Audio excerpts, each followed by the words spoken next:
Assalamualaikum warahmatullahi taala wabarakatuh. Perkenalkan, nama saya Muhammad Tamam. Saya lahir di Sampang tanggal 17 bulan April tahun 2003. Saya berasal dari Desa Pemulaan, Dusun Polai, Kecamatan Camplong, Kabupaten Sampang. Saya sekolah di SMK Nahdlatul Tulab, kelas 12 Akuntansi, Keuangan, dan Lembaga. Yang dimana SMK ini yang berada di bawah naungan Pondok Pesantren Nahdlatul Tulab, beralamatkan di Jalan Raya Prajan nomor 01, Kecamatan Camplong, Kabupaten Sampang, Provinsi Jawa Timur. Assalamualaikum warahmatullahi wabarakatuh. Perkenalkan, nama saya Fathul Bari. Tempat dan tanggal lahir Sampang tanggal 7 bulan November tahun 2003. Saya berasal dari Desa Banjartabulu, Dusun Rosong, Kecamatan Camplong, Kabupaten Sampang. Saya sekolah di SMK Nahdlatul Tulab, kelas 12 jurusan Akuntansi, Keuangan, dan Lembaga.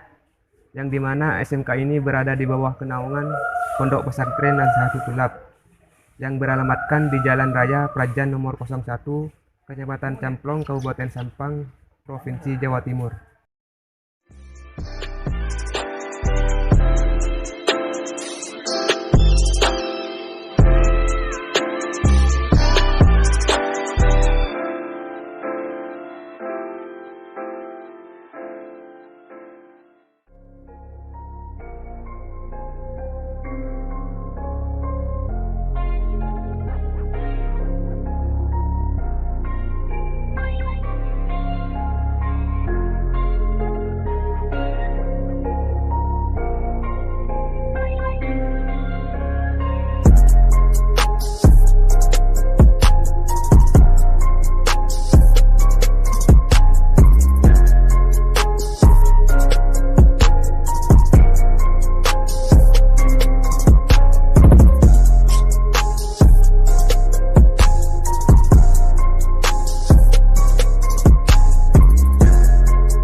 Assalamualaikum warahmatullahi wabarakatuh. Saya Fathul Bari. Saya ditugaskan di ruangan subbagian umum, yang dimana subbagian umum ini tugasnya untuk bagian keuangan, menangani persediaan, dan yang menyediakan fasilitas pegawai.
Assalamualaikum warahmatullahi taala wabarakatuh. Saya Muhammad Tamam. Saya ditugaskan di ruangan seksi penindakan dan penyidikan, yang dimana seksi penindakan dan penyidikan ini tugasnya untuk mengawasi peredaran rokok ilegal di wilayah Madura.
Assalamualaikum warahmatullahi wabarakatuh. Waalaikumsalam warahmatullahi wabarakatuh. Perkenalkan, kami siswa dari SMK Nasihatul Tulab, jurusan Akuntansi Keuangan dan Lembaga, akan mewawancarai Bapak Satrio Irharno Hidayat selaku staf pelaksana di kantor Bea Cukai ini.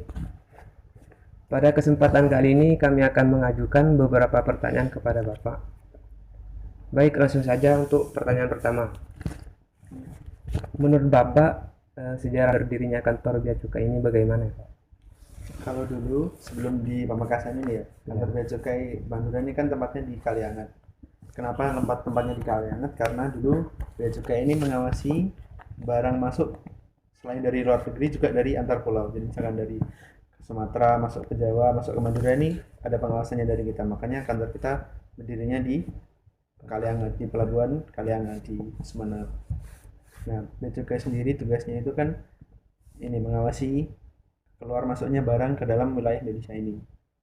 Gitu. Nah, Terus sejarah berdirinya Bea Cukai ini kan di Madura ini kan banyak ini, selain dari banyak pulau kan, banyak pulau di Sumeneb terutama banyak pulauan, juga penghasil tembakau yang besar juga di Sumeneb ini, di seluruh Pulau Madura ini. Makanya perlu dibentuknya kantor bea cukai ini demi untuk mengawasi barang sama mengawasi semua hal yang terkait dengan hasil tembakau gitu. Dan alasannya kenapa Pak kantor ini berada di Pamekasan? Alasannya kenapa kantor ini akhirnya pindah ke Pamekasan yaitu kan awalnya dulu bea cukai ini fokusnya ke ini pengawasan barang. Namun seiring berjalannya waktu kita mulai fokus di kegiatan cukai, karena kegiatan cukai di Madura ini di 4 kabupaten ini kan sangat besar. Selain penghasil tembakau yang terbesar, karena banyak perusahaan rokok besar tuh juga ngambil bahan bakunya tuh dari Madura.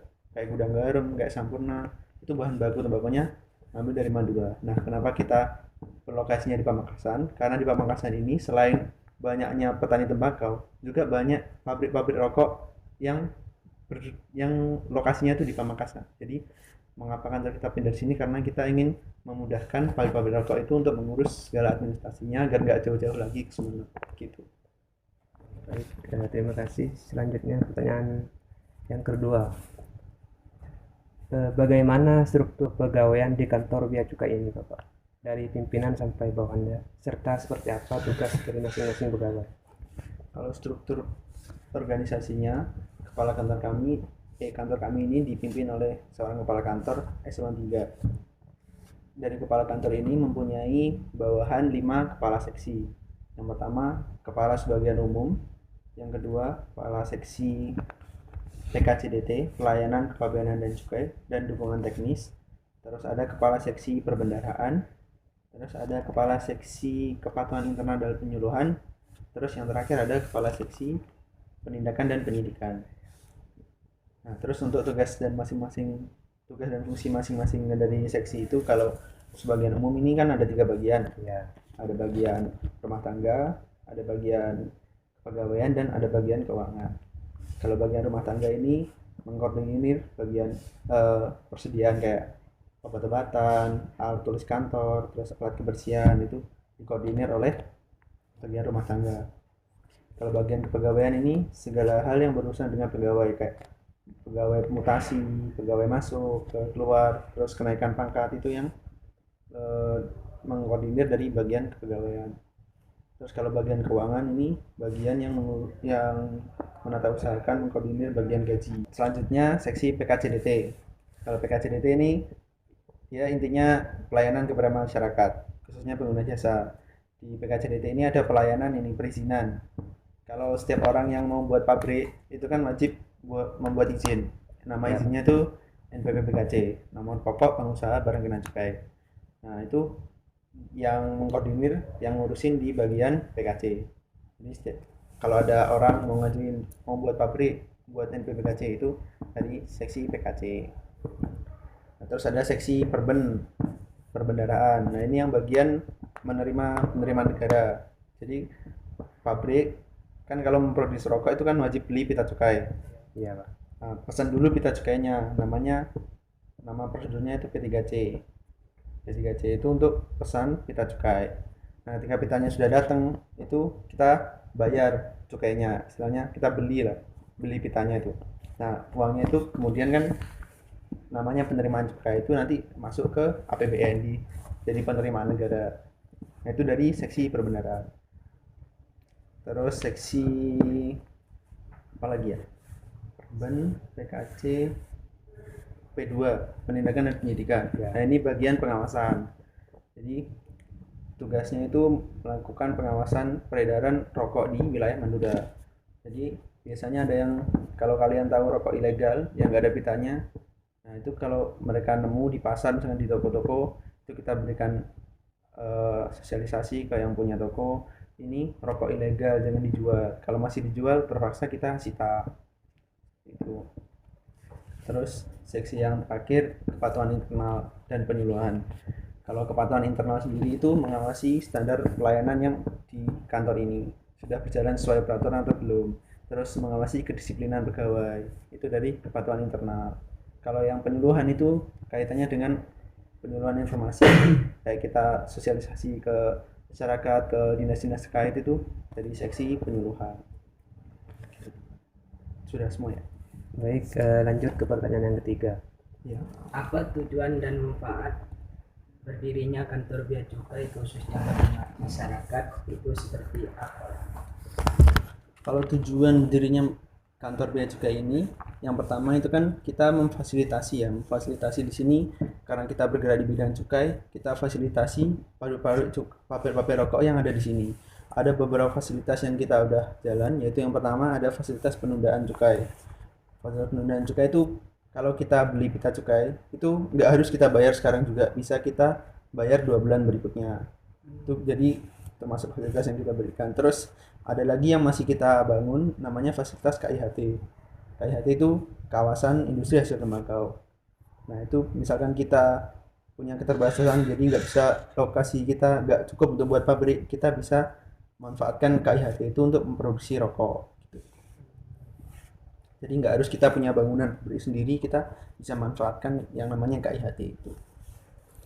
Nah, terus selain memfasilitasi pabrik-pabrik tadi, kita juga memfasilitasi dari UKM yang ada di Madura ini. Kita kan karena lagi pandemi ya, kan pasar lagi, ekonomi lagi turun, kita bantu juga cari pasar lain, nggak cuma di dalam negeri, kita bantu cari pasar di luar negeri, kita bantu cari pasar agar bisa ekspor. Kemarin juga sudah jalan program kita yang namanya klinik ekspor, itu sudah jalan dan banyak juga pesanan-pesanan batik-batik di Pamekasan ini yang diekspor ke negara lain seperti Malaysia, Singapura, sudah jalan juga.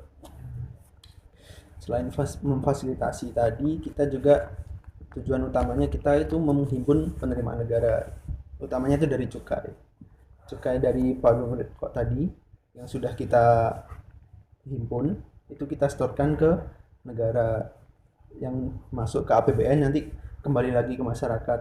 Jadi kayak bangun jalan, bangun rumah sakit, fasilitas umum itu kan dari negara juga. Jadi kayak gitu. Baik, selanjutnya pertanyaan yang nomor 4. Apa visi dan misi di kantor bea cukai ini, Bapak? Visi dan misi kalau di kantor ini ya, visinya itu menjadi kantor pelayanan dan pengawasan bea cukai terbaik di seluruh Indonesia.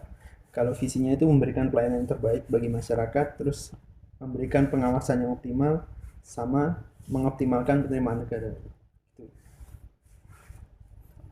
Baik, kemudian untuk pertanyaan yang terakhir, Apa kesan dan pesan Bapak terhadap kami dan juga sekolah kami? Kesan-kesannya untuk adik-adik yang magang di kantor bea cukai ini, adik-adiknya ramah, terus datangnya selalu tepat waktu, pulangnya juga selalu tepat waktu, terus kalau diminta bantuannya untuk mengerjakan tugas diselesaikan dengan baik. Pesannya agar adik-adik nanti lebih aktif lagi ya. Kalau magang di tempat lain tuh jangan pasif nunggu dikasih tugas, bisa menawarkan dirinya, Pak mungkin ada yang bisa dibantu, Pak Mbak mungkin ada yang bisa dibantu, mungkin ada yang bisa kami bantu, atau samain sambil tanya-tanya, Mas samain tugasnya di sini apa, terus tugasnya di bagian ini apa, sambil tanya-tanya gitu, mungkin lebih aktif lagi ya.